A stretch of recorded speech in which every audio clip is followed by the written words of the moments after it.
Assalamualaikum dan salam hormat. Anda bersama saya, Miza Usni Muhammad dalam Berita Wilayah. Berita wilayah hari ini kita mulakan dengan perkembangan banjir di 3 daerah di Johor. 2 pusat pemindahan sementara PPS ditutup setakat 4 petang ini. PPS Sekolah Kebangsaan Melayu Raya Pontian ditutup 1.30 tengah hari tadi, manakala PPS Sekolah Kebangsaan Batu 18 Muar ditutup pada 2 petang. Esko Kesihatan dan Alam Sekitar R. Vidyanathan dalam satu kenyataan memaklumkan setakat 4 petang 426 orang daripada 104 buah keluarga terjejas ditempatkan di 8 PPS. 3 daerah masih terjejas iaitu Muar, Batu Pahat dan Pontian. Jabatan Kesihatan Negeri Terengganu JKNT menubuhkan jawatan kuasa pemantau khas bagi memantau pematuhan SOP di semua sekolah di negeri itu. 161 penguatkuasa JKNT ditugas menjalankan pemantauan di semua sekolah terlibat. Pengarah Kesihatan Negeri Terengganu Dr. Nur Azimi Yunus berkata, pemantauan dan penguatkuasaan dibuat secara berterusan sepanjang Perintah Kawalan Pergerakan Pemulihan PKPP. Setakat ini, beliau berpuas hati dengan pematuhan SOP yang ditetapkan Kementerian Kesihatan di semua sekolah. Beliau yakin semua sekolah terlibat akan memberi kerjasama terbaik bagi memastikan tiada kluster COVID-19 daripada sekolah. Beliau ditemui selepas program pemantauan SOP di Sekolah Menengah Kebangsaan SMK Padang Midin, Kuala Terengganu. 272 pelajar tingkatan 5 dan 71 pelajar tingkatan 6 atas memulakan sesi persekolahan semalam. Lebih 90,000 pengguna domestik dengan bil elektrik bawah RM77 sebulan mendapat manfaat bekalan percuma sepanjang tempoh PKP di Terengganu dan ia melibatkan 30% daripada 300,000 pengguna domestik di seluruh negeri. Bagi pengguna melebihi kadar bil tersebut pula, mereka layak menerima diskaun RM231 untuk tempoh 3 bulan. Ketua Perkhidmatan Pelanggan Retail Negeri Muhammad Nazri Putih berkata, melalui bantuan prihatin elektrik tambahan, ribat akan dikreditkan semula ke bil pengguna bulan depan. Penggunaan elektrik meningkat antara 20 hingga 70% di setiap kediaman negeri ini. Sementara itu, purata 50 aduan sehari berkaitan kenaikan bil elektrik direkod sejak bacaan meter sebenar dilaksanakan 19 Mei lalu. Kita berusaha dengan sedaya upaya memberi penerangan-penerangan yang sepatutnya dan kita juga keluar dalam kumpulan-kumpulan kecil memberi taklimat memaklumkan apa benda sebenarnya terjadi di luar sana, di dalam rumah kita dan juga cara pengiraan supaya pengguna-pengguna ini dapat memahaminya dengan lebih jelas. Terdahulu beliau meninjau operasi kedai tenaga di Kuala Terengganu.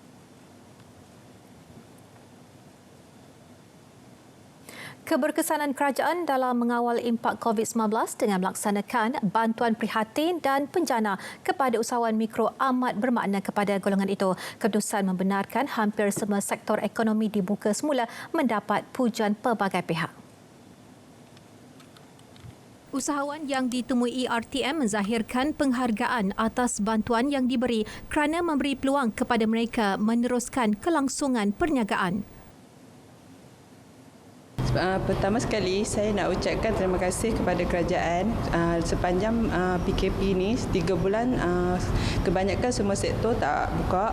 Alhamdulillah dengan bantuan yang diberi dapat membantu meringankan beban sikit walaupun tak banyak. Lepas tu macam kami yang buka sektor perniagaan macam ni, at least kerajaan bagi kebenaran untuk buka. Alhamdulillah dapat membantu walaupun tak banyak. Dari sudut tindakan kerajaan mengawal penyakit COVID ini, saya tengok alhamdulillah sangat-sangat berbanding dengan negara-negara lain. Saya tengok di Malaysia dengan ketegasan kerajaan, dengan kesungguhan dan juga dengan sikap rakyat itu sendiri yang cukup mematuhi PKP ini, dan saya rasa ianya cepat berhenti dan pengawalan itu cukup baiklah. Dan kami sebagai pengusaha ni rasa macam memang terutang budi dengan kerajaan lah. Terutang budi sangat-sangat.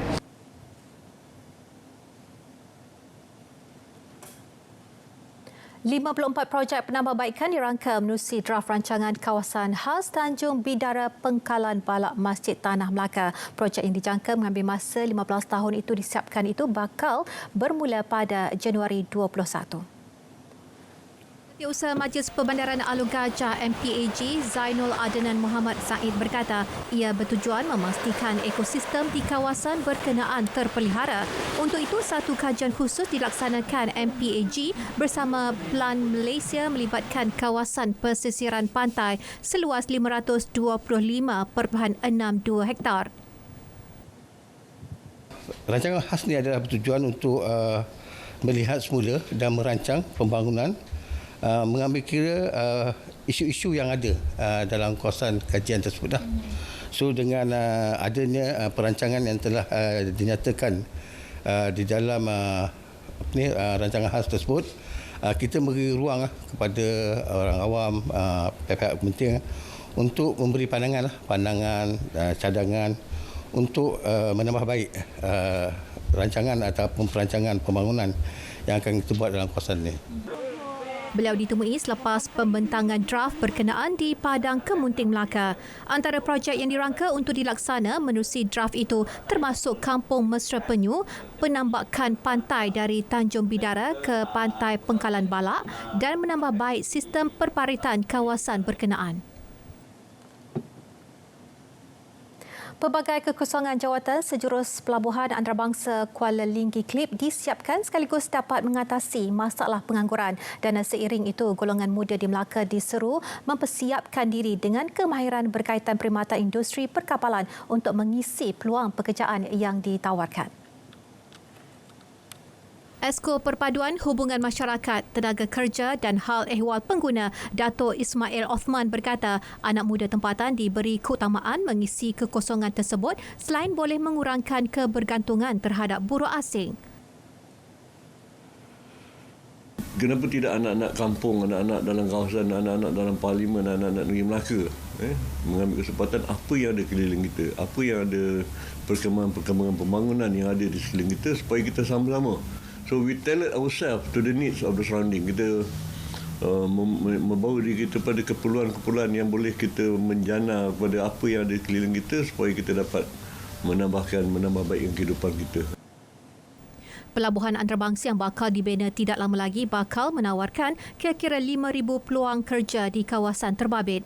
Beliau menjadi tetamu dalam rancangan Apa Khabar YB di Melaka FM. Isu utama membabitkan orang asli dan perancangan untuk mengatasi segala masalah yang dikemukakan sedang diperhalusi dan itu maklum balas calon Barisan Nasional BN bagi Pilihan Raya Kecil Dun Chini Muhammad Syarif Madzin berhubung penerimaan masyarakat orang asli dalam kempen yang memasuki hari ke-6 hari ini. Antara luahan masyarakat orang asli yang pertama mestilah berkaitan perumahan. Maksudnya saya melihat perkara ini perlu diambil perhatian tentang perumahan untuk mungkin generasi masyarakat orang asli akan datang kita akan bagi tumpuan untuk perumahan ataupun lot-lot rumah ataupun berbentuk RTK untuk diteruskan. Muhammad Syarif turut memaklumkan setakat ini kira-kira 60% daripada kawasan perkampungan orang asli dalam Dun Chini sudah dikunjunginya dan kehadiran beliau untuk berkempen diterima baik oleh masyarakat orang asli di kampung-kampung berkenaan. Bagi masyarakat orang asli, bekalan elektrik yang secukupnya seperti di kampung orang asli Bendaling Palu Hinai Pekan antara yang mereka senaraikan untuk diselesaikan. Tok Batin Mandamat berharap agar bekalan elektrik di kampung mereka dapat disegerakan demi keselesaan 215 penduduk. Di kampung ini terdapat 43 buah rumah dengan didiami 53 keluarga. Pendapatan mereka pula adalah hasil bercucuk tanam selain bekerja di ladang Velcro.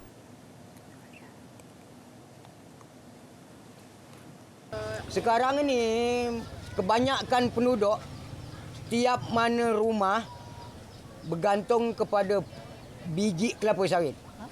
Biji kelapa sawit. Dia carinya biji kelapa sawit itu di dalam ladang.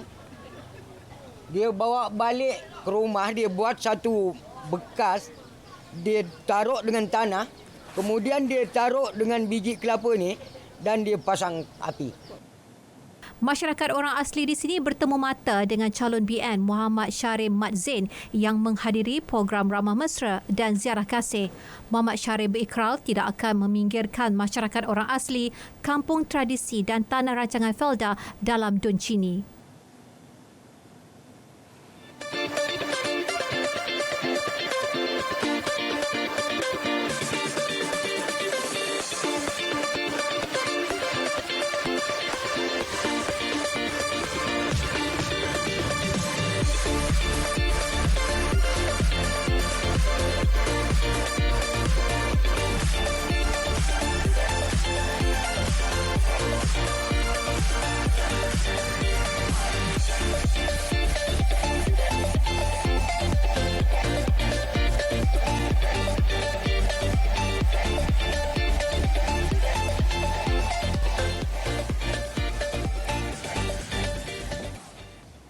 Radio Televisyen Malaysia RTM hari ini bakal mengukir sejarah dengan pelancaran saluran terbaru iaitu saluran berita RTM yang akan dilancarkan pada malam ini. Saluran baru bakal menjadi satu lagi penanda aras yang tinggi dalam dunia penyiaran Malaysia. Dengan penambahan saluran, RTM kini memiliki 5 saluran termasuk TV1, TV2, TVOK dan RTM Sports. Menurut Ketua Pengarah Jabatan Penyiaran Malaysia Nur Yahati Awang, saluran berita RTM mempunyai 25 slot berita, 12 program bicara wara terus komited bagi menyampaikan maklumat yang sahih dan tepat sebagai dasar kepada berita-berita utama dalam dan juga luar negara.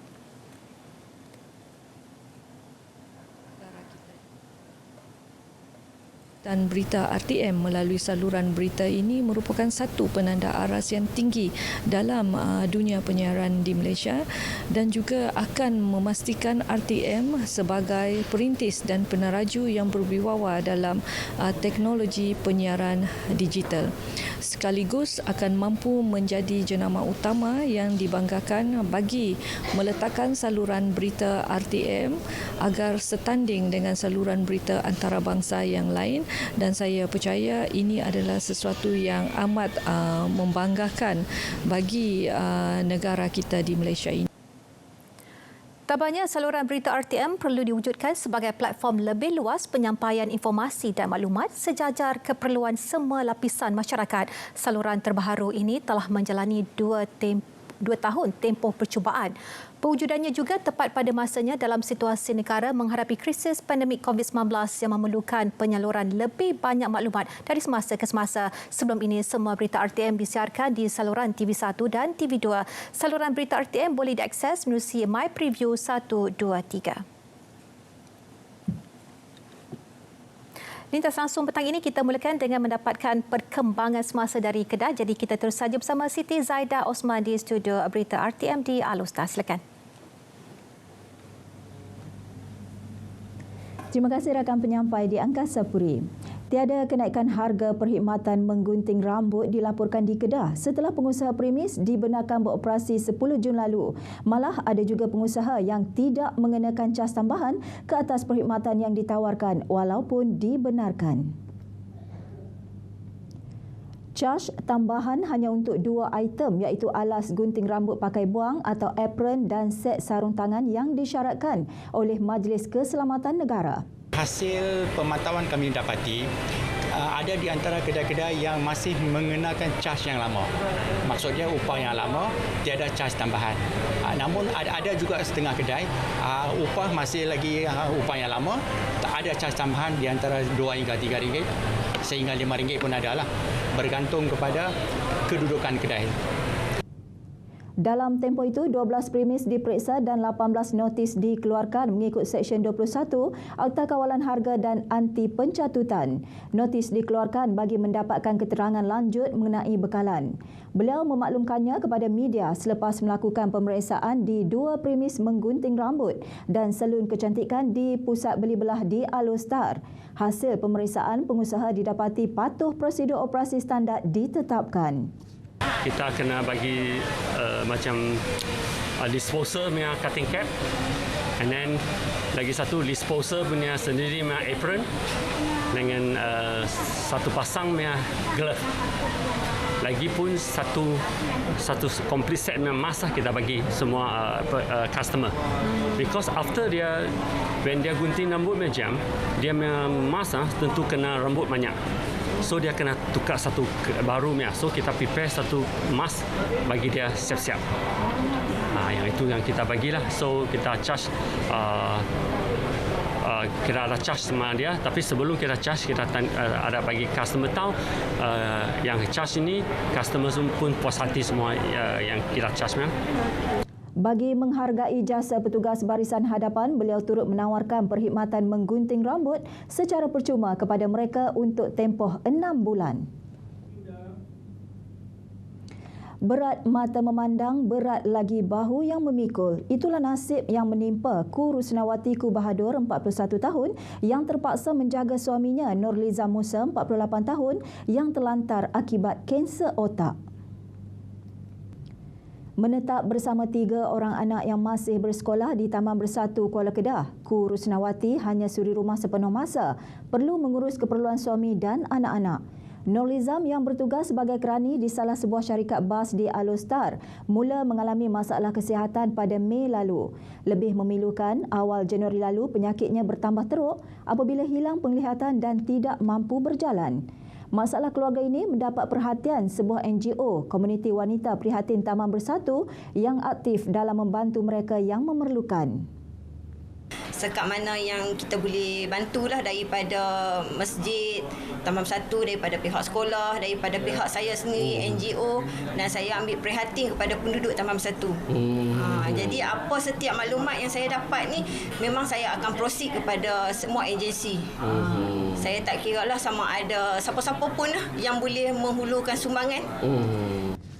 Beliau turut menyampaikan sumbangan berupa barangan keperluan dan wang tunai. Hadis sama Wakil Guru Sekolah Kebangsaan Taman Bersatu yang mengambil maklum masalah dihadapi keluarga ini. Itulah saya ni nak ucap terima kasih lah semua yang datang hari ni kan, yang beri bantuan. Terima kasih banyaklah kat Dr. Zaki, dekat Mimi, dekat cikgu-cikgu sekolah Hano, semua pakat turumai dekat ATM. Itu saya nak ucap terima kasih banyaklah. Maknanya ada bantuan sikit daripada zakat. Bantu sikit lah boleh meringan sama sikit. Nak kerja memang tak boleh dah. Dalam proses nak buat bencin ilat tu lah. Lembaga Zakat Negeri Kedah juga akan menyalurkan bantuan zakat kepada keluarga ini bagi meringankan beban mereka. Memulakan perniagaan makanan secara penghantaran mulai tunai COD ternyata membawa perubahan hidup yang besar buat Nur Hazimah Abdul Jalil sekeluarga sehingga berjaya keluar daripada garis kemiskinan. Ibu kepada 4 orang anak sebelum ini hanya bergantung kepada pendapatan suaminya sebagai pesawah. Dengan tekad untuk berubah, bekas peserta kasih Ibu Darul Aman Kida ini memperluaskan perniagaan dengan membuka warung di rumahnya setelah diberi latihan menerusi program Empower oleh pihak pelaksanaan Wilayah Ekonomi Koridor Utara NCER. Sebelum ni saya COD saja. Pendapatan saya pun lebih kurang 300 je dapat. Okey, saat tu selepas pula saya dapat income saya 5,000 ke atas. InsyaAllah, alhamdulillah lah. Okey, terima kasih banyak-banyak kepada pihak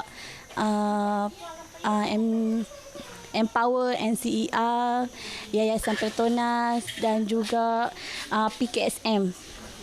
Pihak berkuasa pelaksanaan Koridor Utara NCIA kini menggerakkan aktiviti bagi membantu usahawan seperti Hazimah dan golongan lain yang hilang pekerjaan menerusi peruntukan penjana. Program modal insan NCR akan difokuskan kepada kemahiran dan peningkatan kemahiran agar tenaga kerja tempatan dapat menambah pendapatan mereka dan seterusnya meningkatkan status sosioekonomi. Melalui program-program yang khusus yang akan direka bentuk dan para peserta yang menyertai program penjana NCR ini akan dibantu untuk memperoleh peluang pekerjaan dan seterusnya meningkatkan pendapatan mereka. Peserta juga akan diberi pendedahan terhadap konsep digital ekonomi. Laporan itu tadi mengakhiri bahan berita dari Negeri Jelapang Padi. Saya Siti Zaidah Osman. Kembali ke Angkasa Puri, silakan. Baik, terima kasih Siti Zaidah. Dan seterusnya, usaha memacu semula ekonomi negeri dan pematuhan SOP ketika Perintah Kawalan Pergerakan Pemulihan antara yang menarik dibawakan dalam lintas langsung dari Sarawak. Bersedia di RTM Kuching, rakan Satugas Damia Cassandra Maja. Silakan.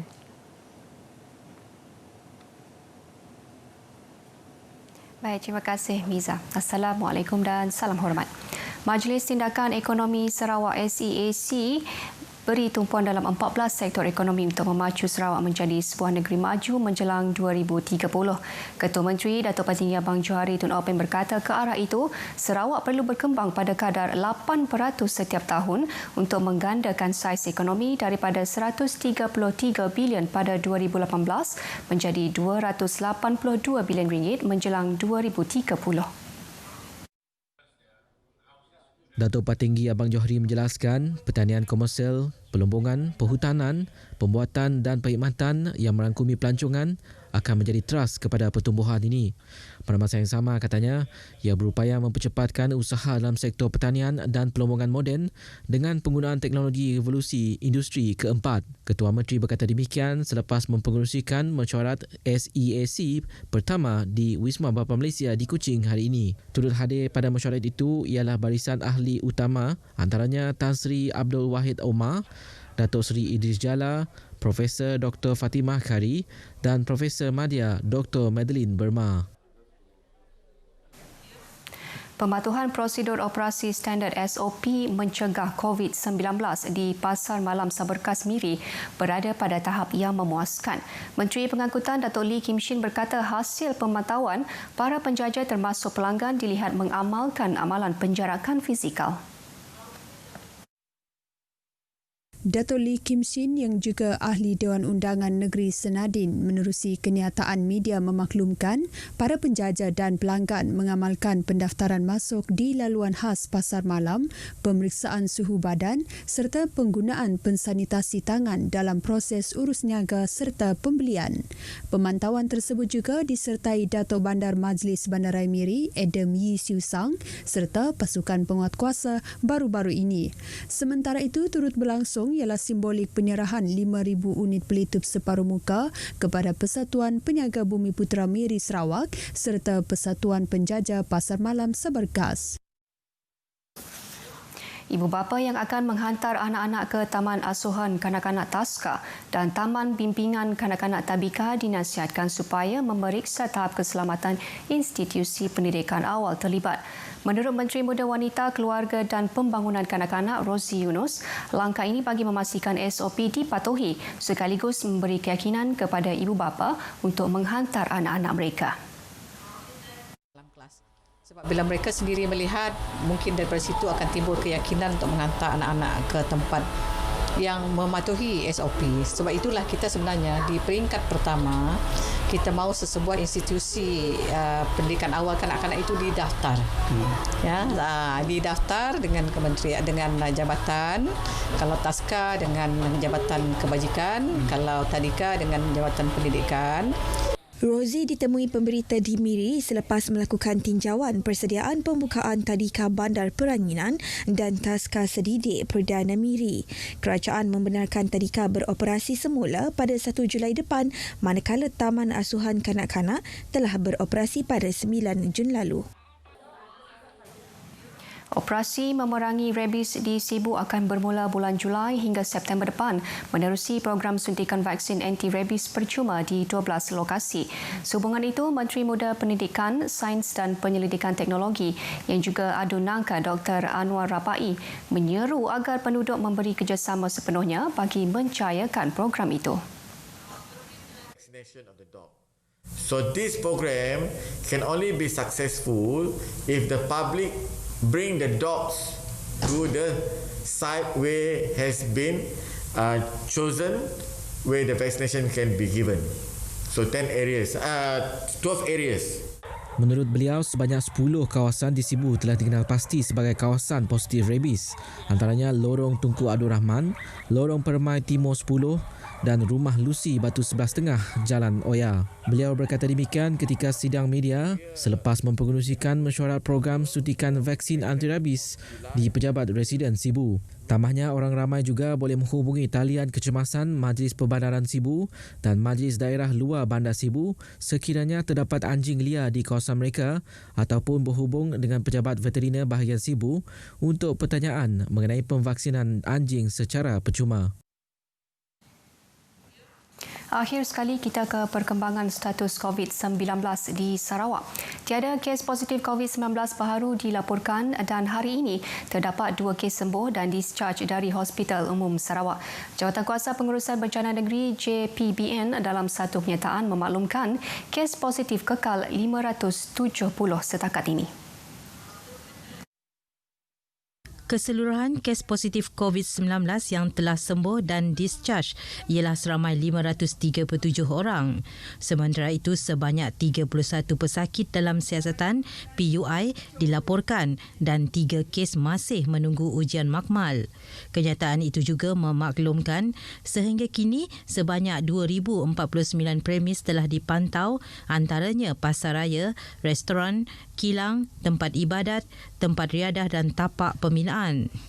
Bagi sekatan jalan Ops Benteng sehingga hari ini, terdapat 6 sekatan jalan raya di 5 buah daerah dilaksanakan iaitu di Lundu 2, Bauk, Serian, Sri Aman dan Lubuk Antu, masing-masingnya 1 sekatan. Daripada 6 sekatan jalan raya yang telah dijalankan, sebanyak 751 jumlah kenderaan telah diperiksa. Baik saudara, setakat ini dahulu sumbangan berita dari Sarawak dan kita kembali bersama Miza di Angkasa Puri. Silakan. Baik, terima kasih Damia. Lintang selasung negeri-negeri diteruskan ke Sabah dan antaranya mengenai usaha menarik pelabur dan pengebumian 3 anggota TLDM yang maut akibat kemalangan jalan raya. Jadi untuk butiran lanjut, kita terus saja bersama Muhammad Syahrizam Awang di sana. Silakan. Baik, terima kasih Miza. Assalamualaikum dan salam sejahtera. Kerajaan Negeri Sabah hari ini mengambil keputusan membenarkan peniaga atau pelabur warga asing memasuki Sabah. Ketua Menteri Datuk Seri Panglima Muhammad Syafiee Apdal dalam kenyataannya berkata, mereka bagaimanapun dikehendaki mengisi borang pengisytiharan kesihatan dan mematuhi prosedur operasi standard SOP Jabatan Kesihatan Negeri Sabah.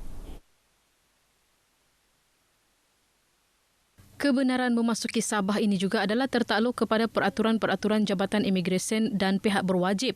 Dalam pada itu, Datuk Syafiee memaklumkan aktiviti sukan dan riadah iaitu kolam renang, biliar dan snooker juga kini dibenarkan. Manakala operasi kedai menjual nombor ramalan berlesen turut dibenarkan dan tertakluk kepada SOP Kementerian Kesihatan, pihak berkuasa tempatan dan pihak berwajib. Datuk Syafiee mengingatkan masyarakat agar terus mengelak 3S iaitu jauhi kawasan sesak, elak kawasan sempit dan elak sembang atau bertutur dengan jarak dekat. Jenazah 3 anggota Tentera Laut Diraja Malaysia TLDM yang maut dalam kemalangan jalan raya di kilometer 83 Jalan Ranau, Kota Kinabalu Selasa lalu dibawa ke kampung halaman masing-masing pagi tadi. Jenazah Allahyarham Laskar Kelas 1 TNL Muhammad Firdaus Mat Izan dan Laskar Kelas 1 TMK Muhammad Arif Idris dibawa menaiki kapal terbang milik Tentera Udara Diraja Malaysia TUDM.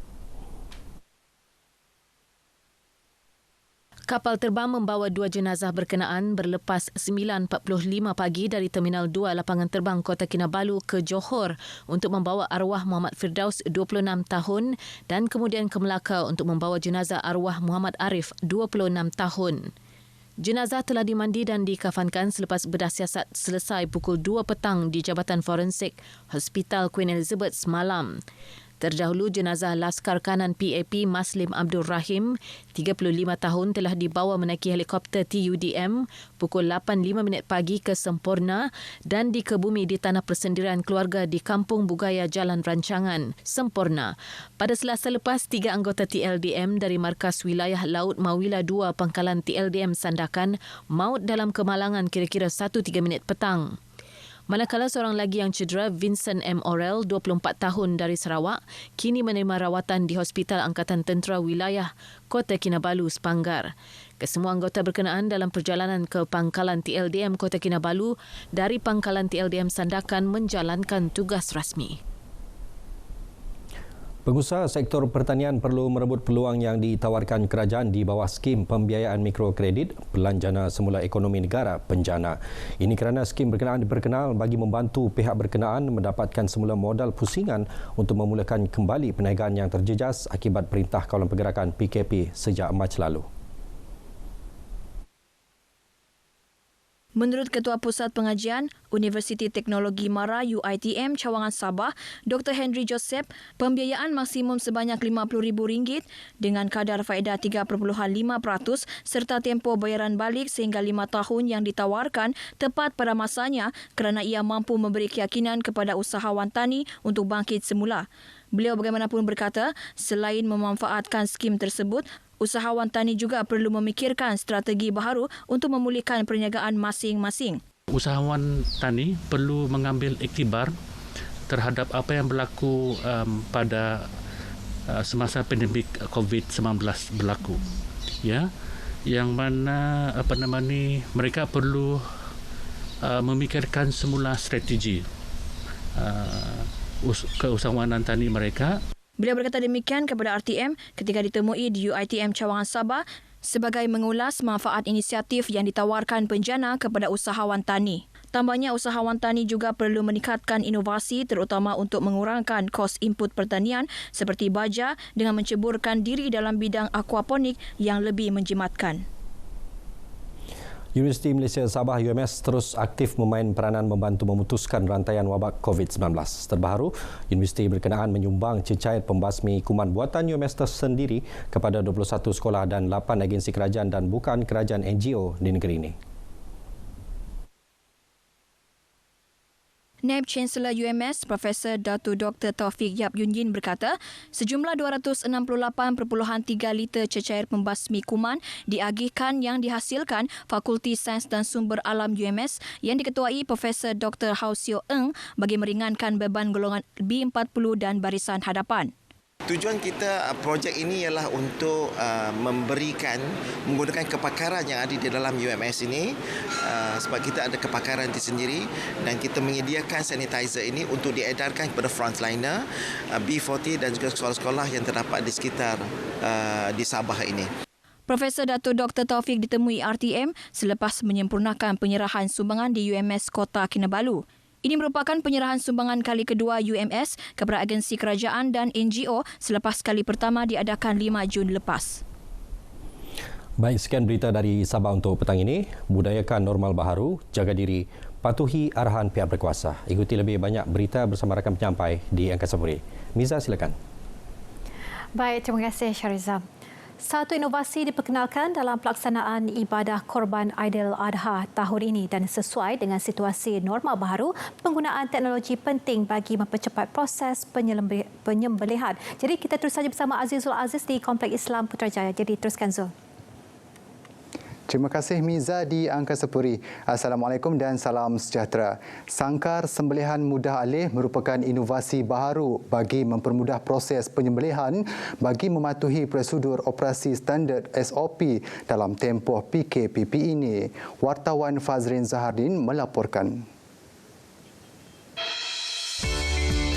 Memanfaatkan teknologi mampu menjadikan pelaksanaan ibadah korban tahun ini lebih mudah dan ringkas. Inovator Hamzan Hashim, seorang tukang besi dari Kangar Perlis memberitahu, penggunaan alat ini menjadikan aktiviti sembelihan lebih selamat, bersih dan cepat. Orang yang tak amal, binatang tak stres. Tukang sembelih pun senang dengan keadaan duduk dia pun selesa untuk menyembelih. Berbanding dengan selalu kita pakai batang kayu, kuat lubang lagi, nanti kena timbus lagi dengan kerja yang banyak kan. Sisa sembelihan tu tak terurus. Berteraskan aspek kebersihan dan keselamatan, fungsinya mampu mengurangkan risiko kecederaan kepada pengendalinya sekaligus dapat mengurus tekanan terhadap haiwan sembelihan dengan baik. Alat ini mampu menyelesaikan sembelihan 7 ekor lembu dalam masa sejam. Ianya diperbuat daripada besi keluli bersama sistem mechanical hydraulic dengan kos RM30,000 seunit. Inovasi moden sebegini mampu menjimatkan masa serta tenaga kerja yang minima ketika menjalankan ibadah korban. Mungkin sebelum ini memakan masa yang banyak, kini tidak sampai 15 minit prosesnya telah selesai menggunakan pakai sistem hidrolik, teratur, cepat dan efisien menjadi perkara utama sesuai dalam keadaan semasa yang memerlukan penjarakan sosial. Bagi memenuhi tuntutan syarak pula, sangkar ini boleh dialihkan menghadap ke arah kiblat dan diturunkan sehingga 180 darjah. Bernaung di bawah kelolaan Yayasan Inovasi Malaysia YIM di bawah Kementerian Sains, Teknologi dan Inovasi MOSTI, ideanya telah dipatenkan serta ditambah baik dengan sokongan teknologi Park Malaysia Corporation Sendirian Berhad. Secara manual saya buat dalam 3 minggu macam tu lah, boleh siap satu. Tapi kalau ada teknologi macam teknologi Park ni mungkin lebih cepat lah. Nanti teknologi Park akan upgrade lah apa yang boleh dipercepatkan. 50 buah masjid seluruh negara dijangka menggunakan mesin sembelihan mudah alih ini. Fazrin Zahardin, laporan JAKIM untuk RTM. Ekosistem pengurusan halal kini semakin mendapat perhatian dalam kalangan pemain industri perhotelan tempatan. Pengarah bahagian pengurusan halal Jabatan Kemajuan Islam Malaysia, JAKIM, Bukhari Mat Akhir percaya tadbir urus serta pengendalian yang cekap mampu memastikan pensijilan halal Malaysia terus diyakini tanpa sebarang ketirisan. Pembangunan Pelan Pengurusan Risiko Halal Jabatan Kemajuan Islam Malaysia JAKIM bagi sektor perhotelan penting sebagai pemantapan keyakinan umat Islam terhadap industri perhotelan negara. Kadang pihak industri hotel ini dia semasa memohon tu betul-betul komited untuk mendapatkan perjanjian halal, tapi selepas itu tidak ada kawalan dan mungkin kadang-kadang dia anggap benda tu tak penting. Yang penting bagi dia dapat sedia halal. Tapi sebenarnya kita persedia halal ni dia kena ada komitmen berterusan supaya kawalan itu mesti ada kerjasama di pihak kita sebagai pengeluar persedia halal dan di pihak hotel sendiri supaya dia mengawal, melihat secara orang kata apa macam dalam pengurusan harian lah. Pelan tersebut mampu menjamin integriti halal meliputi aspek mekanisme kawalan serta garis panduan melibatkan pembelian, penerimaan dan penyimpanan bahan mentah. Beliau menjelaskannya kepada media selepas mempengusikan perbincangan meja bulat secara maya berhubung isu-isu berkenaan pensijilan halal bersama Persatuan Hotel Malaysia di Kompleks Islam Putrajaya. Perbincangan memfokuskan tentang piawaian permohonan merangkumi aspek pengauditan serta pemantauan di lapangan. Baik, bahan tersebut mengakhiri lintas langsung dari Kompleks Islam Putrajaya untuk hari ini. Terus kembali ke Angkasa Puri bersama Miza. Silakan. Baik, terima kasih Zul. Dan seterusnya laporan dari Melaka petang ini melihat kesedaran terhadap masalah kepupusan penyu. Jadi apakah langkah yang dibuat bagi memelihara habitat dan hidupan laut itu daripada lenyap begitu sahaja. Dan kita terus saja ke Melaka bersama Muhammad Amir Muhammad Ruzi. Silakan. Terima kasih.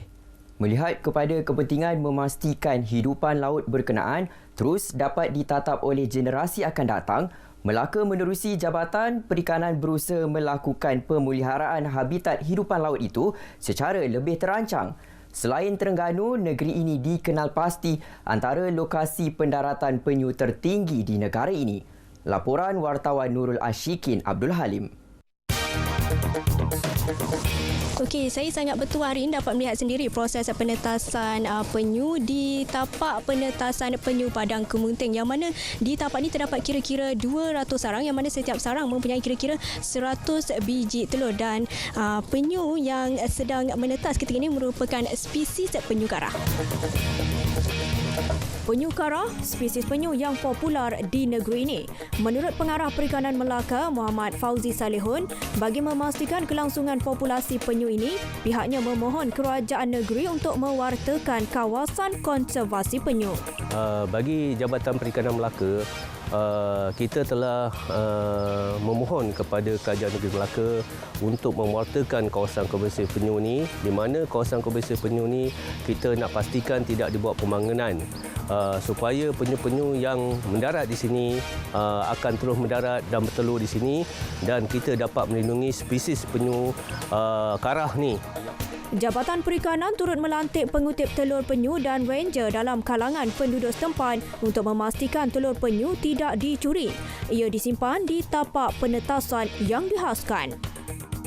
Kalau kita nak kena cegahkan kepada orang kampung supaya tak ambil telur penyu, saya kena buat rondaan sepanjang pantai ni untuk mengelakkan supaya orang tak mengambil telur dia. Selalunya kita akan buat data, kita tengok checking sekiranya perahu penyu tu tak ada klip, kita tak checking pasangkan nombor klip dia. Sebelum macam kita terima ranger hantar telur tu, kami akan saya akan periksa lah mana yang anak tu menetas keluar, saya akan kutip kira jumlah apa semua. Kalau malam tu lepas boleh lepas lah. Terus takkan tunggu esok hari. Melainkan kalau anak tu keluar siang. Kalau anak tu keluar siang, kami akan simpan dan sehingga pukul 7 malam baru lepas.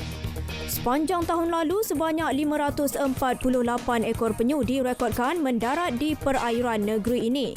Manakala bagi tempoh 6 bulan pertama tahun ini, sejumlah 255 ekor penyu direkodkan mendarat.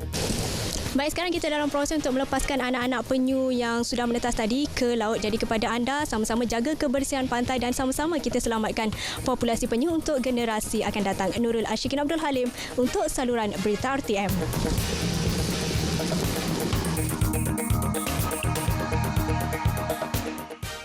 Kolej Universiti Islam Melaka KUIM menawarkan diskaun RM230 untuk yuran pendaftaran kepada pelajar baru bagi sesi kemasukan Jun-Julai 2020. Naib Chancelornya Profesor Datuk Dr. Muhammad Taib Dora berkata, menerusi diskaun tersebut, pelajar baru hanya perlu membayar RM320 berbanding RM550 sebelum ini.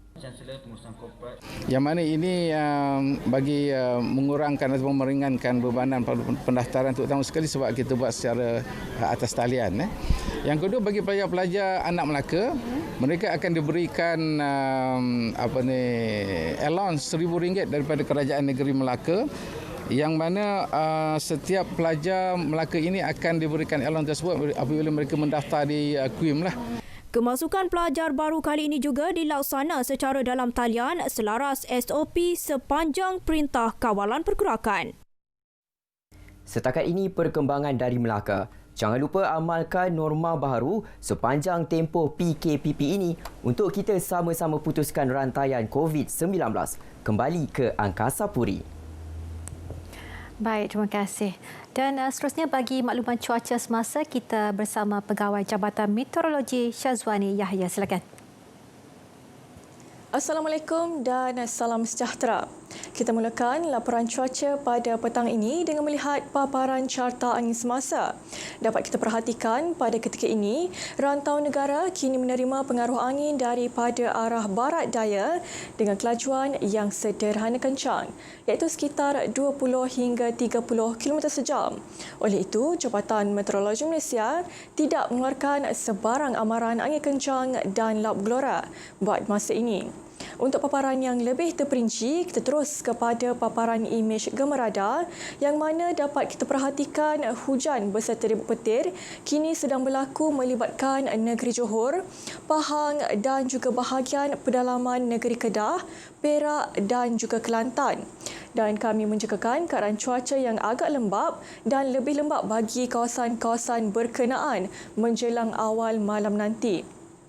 Manakala bagi Sabah dan Sarawak pula, hujan beserta ribut petir kini sedang berlaku melibatkan hampir keseluruhan bahagian di negeri Sabah dan juga lebih tertumpu di bahagian Limbang, Kapit dan juga Seri Aman bagi negeri Sarawak. Dan menjelang awal malam nanti, kami menjangkakan keadaan cuaca yang agak lembap di sekitar bahagian barat negeri Sabah dan juga bahagian utara negeri Sarawak.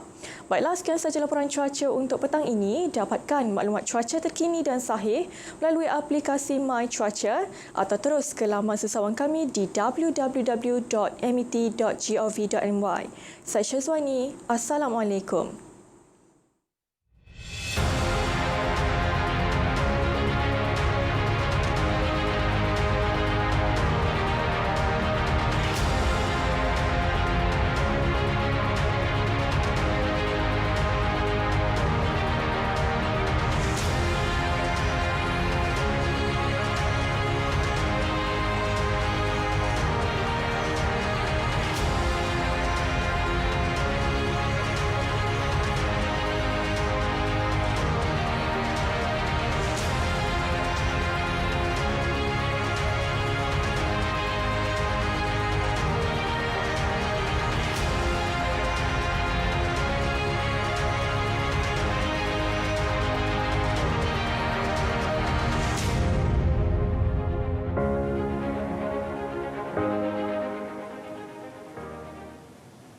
Bertemu kembali. Penularan pandemik COVID-19 turut menjejaskan industri tenunan songket Sarawak, namun ia tidak mematahkan semangat usahawan songket untuk mengembangkan produk songket ketika negara memasuki tempoh PKP pemulihan. Jadi wartawan Yati Jaya meninjau perusahaan tenunan songket di Kampung Kancung Baru Gedong Semunjan yang terkenal menghasilkan songket seri Gedong. Usahawan dan pemilik Sri Gedong Songket, Ramtini Waiti Ramli, banyak dibantu Kraftangan Malaysia, khususnya ketika pelaksanaan PKP dengan mewujudkan platform dalam talian iaitu eCraft Bazaar. Perusahaan songket yang diusahakannya sejak 2015 telah menghasilkan lebih 100 helai songket. eCraft Bazaar membantu meningkatkan promosi dan jualan songketnya dengan menerima tempahan bukan sahaja daripada peminat songket tempatan, malah dari Semenanjung secara dalam talian. Dengan pengalaman dan kemahiran menenun songket yang dimiliki sejak 2006, Ramtini Waiti mengakui tenunan songket dari Sarawak tidak kurang hebatnya dengan keunikan yang tersendiri. Malah katanya harga songket tenunan Sarawak ini juga mampu mencecah belasan ribu ringgit bergantung kepada corak. Ia boleh dipakai di bahagian luar dan dalam kerana mempunyai corak yang sama, hasil teknik Sife Sarawak. Songket Sarawak dia ada keunikan dia tersendiri. Di antara dia adalah songket Sarawak mempunyai teknik pembahagian benang yang berbeza daripada sebelah Terengganu ataupun Kelantan. Di mana benang itu telah dikira oleh kami sendiri ataupun pereka ataupun penenun itu sendiri untuk menghasilkan motif. Dan selain itu pembahagian benang juga dihasilkan untuk menghasilkan benang tapuk ataupun benang sembunyi untuk menjaga kekemasan di belakang kain. Dan keunikan Sarawak juga apabila songket Sarawak dapat digunakan di bahagian belakang dan di hadapan kain. Melihat potensi songket Sarawak, usaha memelihara seni warisannya dipergiat Perbadanan Kemajuan Kraftangan Malaysia Cawangan Sarawak melalui program rekaan dan penyelidikan. Pengarahnya Azran Arif berkata, ia bermula dengan penggunaan kombinasi warna-warna segar dan kontra pada benang loseng dan pakan serta memperkenalkan motif-motif baru dengan menonjolkan identiti tempatan dan susunan jalur loseng yang menarik. Di Kraftangan Malaysia mempunyai ataupun memiliki pereka-pereka craft dalam bidang fashion dan juga dalam bidang tekstil yang mempunyai tugas dan tanggungjawab untuk diberikan ataupun untuk menghasilkan rekaan-rekaan terkini mengikut trend dan juga permintaan pasaran semasa. Jadi atas inisiatif ini produk-produk tenunan songket di Sri Gedong Songket ini dapat diperkembangkan untuk lebih komersial dengan penggunaan warna-warna, kombinasi warna-warna yang kontra dan terang yang lebih moden, lebih segar, digabungkan juga dengan penggunaan motif-motif tempatan yang dihasilkan oleh penenun itu sendiri dan juga pereka Kraftangan Malaysia, dan ini memberikan satu kelebihan kepada tenunan songket di Sri Gedong ini ya.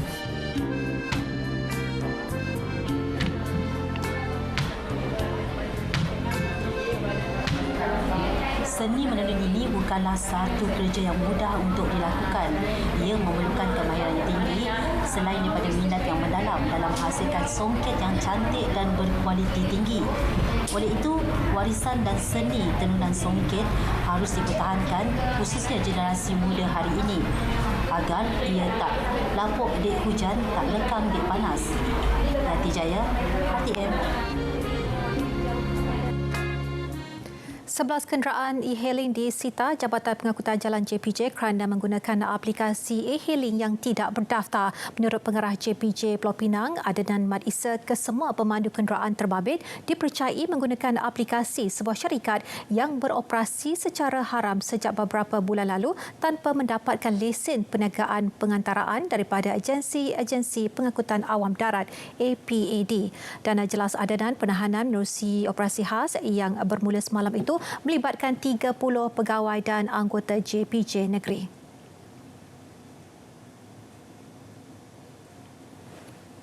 Kita menasihatkan kepada penumpang untuk memilih perkhidmatan yang mempunyai ataupun yang berdaftar dengan APAD lah, supaya ia mungkin boleh dilindungi. Insurans lah. Sebab dia ada insurans penumpang kan. Kita khawatir apabila dia menggunakan syarikat yang tidak berdaftar, takut tidak boleh melindungi apa-apa terjadi di bawah syarikat berkenaan. Semua kenderaan milik pemandu yang ditahan disita selama sebulan. Kes disiasat mengikut Seksyen 16-1 Akta Pengangkutan Awam Darat 2010 dan jika sabit kesalahan, pemandu boleh dikenakan denda RM1,000 hingga RM10,000 atau penjara selama tidak lebih 1 tahun atau kedua-duanya sekali. 4 beradik menghadapi 100 pertuduhan pengubahan wang haram melibatkan RM1.8 juta. Bagaimanapun, kesemua mereka mengaku tidak bersalah selepas pertuduhan dibacakan di hadapan Hakim Azman Abu Hassan di Mahkamah Seksyen Ipoh. Bekas Eksekutif Akaun Yayasan Nurul Yakin YNY Mimi Khairani Baharudin 35 tahun menghadapi 32 pertuduhan melibatkan wang RM905,392. Dia didakwa melakukan semua kesalahan antara Januari 2015 hingga Disember 2018 di sebuah bank di Tapah. Sementara itu, 3 lagi adiknya, Muhammad Khairul Hasrani, 34 tahun, Nur Izyani, 33 tahun dan Muhammad Nur Husaini, 26 tahun, didakwa masing-masing atas 29, 20 dan 19 pertuduhan membabitkan jumlah keseluruhan sebanyak RM897,063. Kesemua kesalahan itu dilakukan antara Januari 2015 hingga Disember 2018 di sebuah bank di Ipoh. Pendakwaan ke atas keempat-empat tertuduh dibuat di bawah subseksyen 4-1-B Akta Pencegahan Pengubahan Wang Haram, Pencegahan Pembiayaan Keganasan dan Hasil daripada Aktiviti Haram 2001. Sabit kesalahan boleh dihukum penjara maksimum 15 tahun dan denda 5 kali ganda nilai hasil aktiviti haram atau RM5 juta atau mana-mana lebih tinggi. Mahkamah membenarkan Mimi Khairani diikat jamin RM400,000 manakala jaminan RM350,000 dikenakan bagi ketiga-tiga adiknya dengan seorang penjamin. Mereka diarah menyerahkan pasport kepada mahkamah dan tanpa gagal melaporkan diri sebulan sekali di balai polis terdekat. Susulan 4 individu yang dimasukkan ke Hospital Sultanah Nur Zahirah HSNZ Kuala Terengganu minggu lalu disyaki dijangkiti leptospirosis dan hanya seorang disahkan positif manakala 3 lagi negatif. Pengarah Kesihatan Terengganu Nur Azimi Yunus berkata 4 individu berusia 22 hingga 31 tahun dari Dungun yang menerima rawatan di HSNZ sudah dibenarkan pulang 4 hari lalu. Justru orang awam dinasihat tidak menjalankan aktiviti rekreasi di kawasan air terjun dalam tempoh terdekat. PKP kita yang dilaksanakan 3 bulan yang lalu, memang sebahagian besar taman-taman rekreasi kita, hutan-hutan lipu kita memang ditutup. Jadi bayangkan pada waktu 3 bulan tu tidak ada siapa yang pergi ke situ. Jadi dia seolah-olahnya mengundang banyak kehadiran tikus kat situ. Jadi bila kita pergi dalam keadaan kita tidak menjaga langkah-langkah yang sepatutnya, memang risiko untuk kita mendapat penyakit kencing tikus tu sangat tinggi. Jadi nasihat kita adalah supaya sepatutnya buat masa sekarang elakkanlah kita pergi tempat-tempat rekreasi yang masih belum dibuka sepenuhnya kerana risiko penyakit kencing tikus tu masih ada. Media sebelum ini melaporkan seorang lelaki meninggal dan 4 individu berusia 22 hingga 31 tahun dari Dungun dimasukkan ke HSNZ kerana disyaki dijangkiti leptospirosis atau kencing tikus.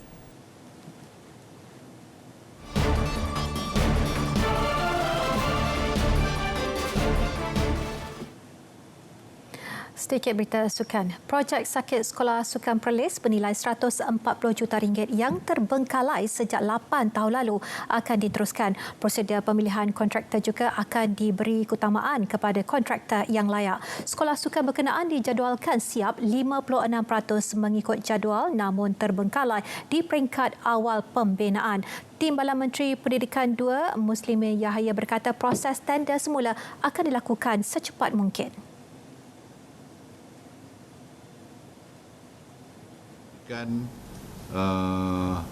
Kita serius sangat untuk memastikan bahawa sekolah sukan itu akan dapat dilaksanakan dan ditempuhkan. Itu sebabnya kita antara kriteria pemilihan syarikat kali ini kita memilih syarikat yang ada 4 bintang. Penerapan 4 bintang tu bukan datang daripada kita. Biasanya datang daripada JKR dan sebagainya. Kan? CIDB dan sebagainya. Jadi kalau anda kata syarikat itu memang ada penerapan tersebut, kita akan memberi keutamaan. Beliau menjelaskannya pada sidang media di Sekolah Menengah Kebangsaan Syed Hassan di Kangar sempena lawatan kerjanya ke Perlis. Terdahulu beliau melawat 4 buah sekolah di Perlis bagi meninjau persediaan pembukaan semula sekolah serta pematuhan keselamatan yang telah digariskan. Inilah Continuous. Inilah Continuous. Inilah Continuous. Inilah Continuous. Inilah Continuous. Inilah Continuous. Inilah Continuous. Berjalan lancar tanpa insiden yang boleh mengganggu ketenteraman awak. Pada tayara ke kembali. Continuous. Bergerak seiring masa. Continuous. Melangkaui generasi. Berganti teknologi. Continuous. Dari konti radio kini ke paparan visual. Continuous. Toleka Cilung, Samuga Wudagan Galilo. Continuous. Bringing you the latest local news and foreign stories. Continuous. 预计我目前的透过各种语言和方言。Continuous. Berkenaan Gemani Miramum, Gini Lamal. Continuous. Penyalur maklumat utama Malaysia. Inilah Continuous, berita radio anda. Inilah Continuous, berita radio anda. Continuous.